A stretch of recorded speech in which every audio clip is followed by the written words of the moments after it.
Inshallah, we will do the second episode of our series on getting the best out of Ramadan.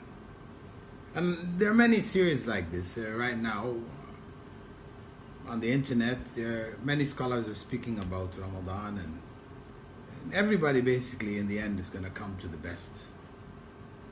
What's the best things that we can do?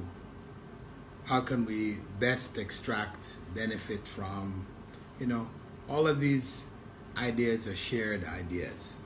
So I'm not really saying anything which you never heard before or anything new.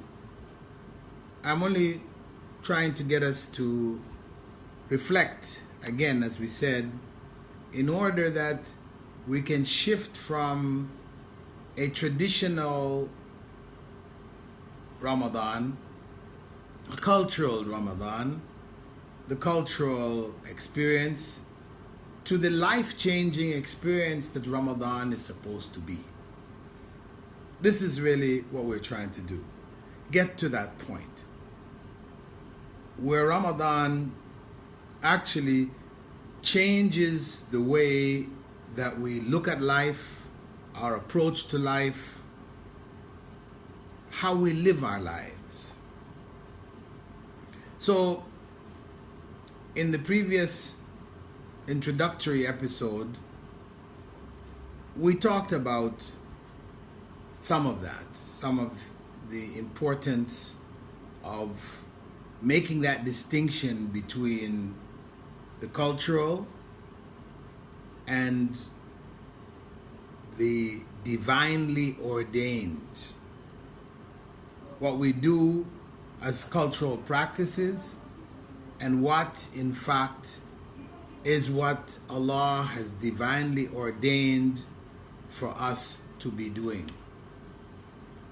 That divinely ordained Ramadan is the one that is going to change our lives, because Allah wants from us a change.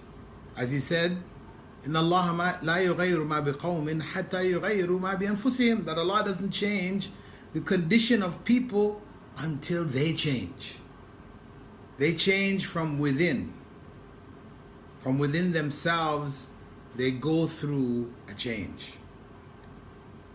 So, in this episode, we could call it the second episode, we are going to look at the beginning point, where we should start with Ramadan.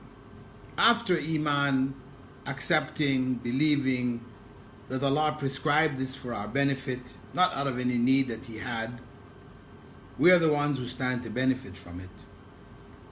In order for us to take that benefit, we must understand what is the ultimate goal of Ramadan. The long-term goal. Not just the immediate goal. There's immediate goals. We'll look at those too. But the long-term goal. What is it Allah wants for us at the end of it all? Fasting, Ramadan, or outside of Ramadan. What is the goal, ultimately?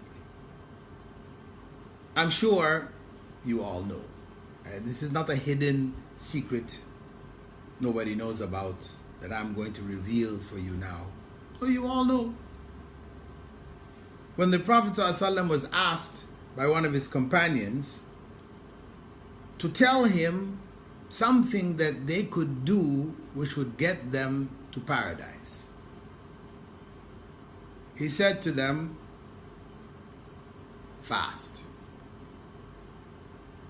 And when they came back and asked again, he told them, fast, because there's nothing equal to it. But the question that the Sahabi had, Murni bi'amalin yudkhiluni al-jannah.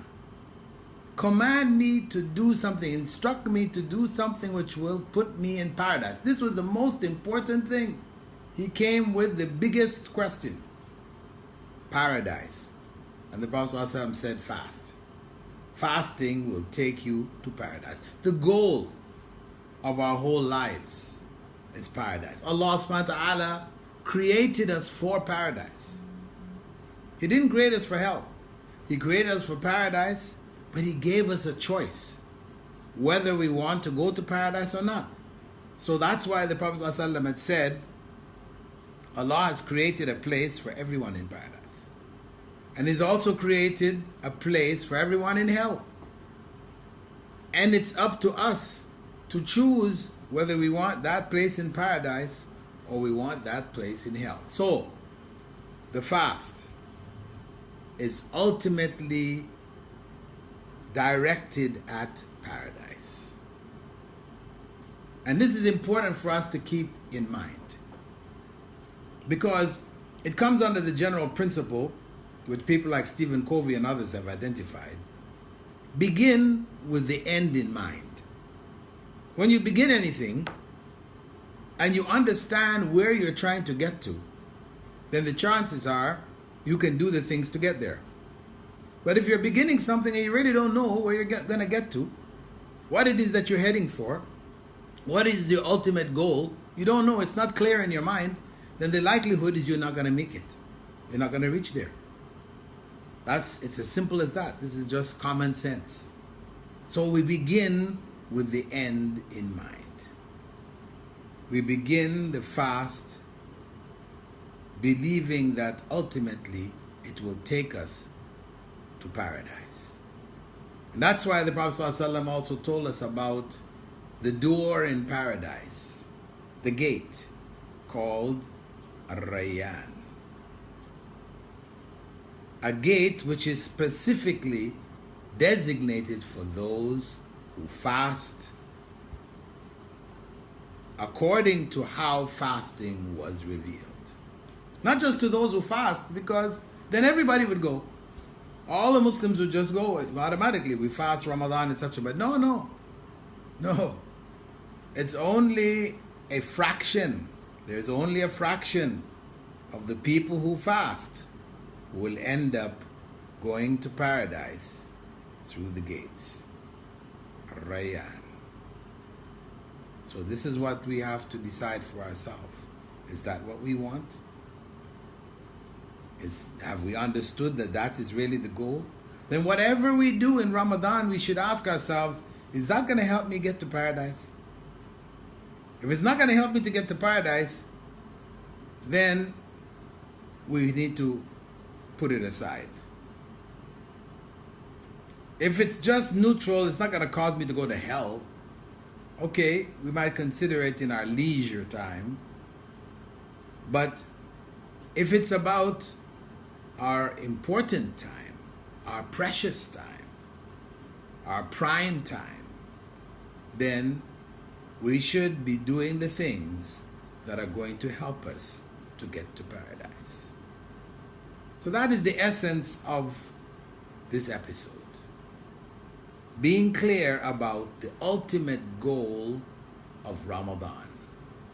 If we're clear about it, then it's possible for us to extract from Ramadan the things which will help us to achieve that goal.